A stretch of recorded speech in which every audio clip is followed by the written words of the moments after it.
দর্শক, এই মুহূর্তে সচিবালয়ে আছেন সহকর্মী মাহবুব কবির চপল। সরাসরি চলে যাচ্ছি তার কাছে।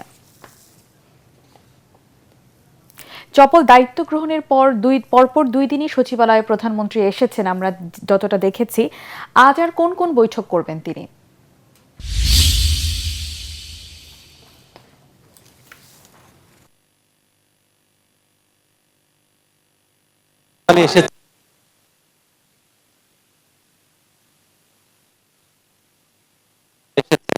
আমরা এই মুহূর্তে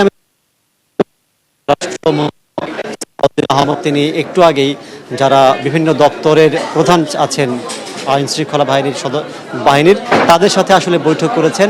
স্বরাষ্ট্রমন্ত্রীর পক্ষ থেকে যে বার্তাটি দেওয়া হয়েছে সেটি হচ্ছে গত 1.5 বছর মব ভায়োলেন্স থেকে শুরু করে আইন শৃঙ্খলা পরিস্থিতি নিয়ে মানুষের মধ্যে যে ধরনের উদ্বেগ উৎকণ্ঠা ছিল সেটি যে কোনো উপায়ে বন্ধ করার তাগিদ দিয়েছেন। পাশাপাশি পুলিশের যে চেইন অফ কমান্ড দুর্বল হয়ে গিয়েছিল সেটি যাতে শক্ত মনোবল ফিরে আসে সেই বার্তা তিনি দিয়েছেন। তিনি যেটি বলেছেন যে পুলিশে কোনো ধরনের তদবির যাতে মন্ত্রণালয়ে না আসে, ওসিরা যাতে এসপিরা যাতে মন্ত্রীকে ফোন দিয়ে তদবির না করেন সে বিষয়টি নিশ্চিত করবার জন্য এক ধরনের বার্তা দিয়েছেন।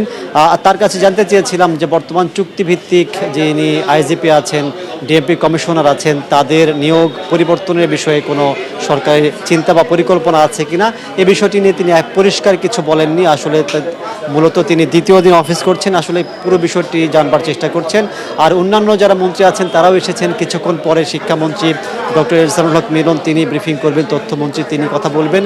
সব কিছু মিলিয়ে যেটি বলা যাচ্ছে যে বিএনপি যে সরকার গঠনের পরেই নতুন উদ্যমে কাজ শুরুর কথা বলেছিল, মন্ত্রীদের তৎপরতা আমরা সেরকমই দেখছি। বেশিরভাগ মন্ত্রী তারা অফিস করছেন, দ্রুত বুঝে নেবার চেষ্টা করছেন মন্ত্রণালয়ের কর্মপরিধি। এবং যেহেতু তারেক রহমান বলেছেন যে তার দ্রুত দেশকে তিনি একটা জায়গায় নিয়ে যেতে চান, তার একটা প্ল্যান আছে, প্রধানমন্ত্রীর যে নির্দেশনা সেই নির্দেশনা বাস্তবায়নের লক্ষ্যে মন্ত্রীদের তৎপরতা লক্ষ্য করছে এবং অন্যান্য কর্মকর্তারাও সেই দিকেই সহযোগিতা করছেন। এই ছিল আমার কাছে সচিবালয়ের সর্বশেষ পরিস্থিতি। চপল, আপনাকে ধন্যবাদ। দর্শক, সচিবালয় থেকে আমাদের সাথে যুক্ত হয়েছিলেন সহকর্মী মাহবুব কবির চপল।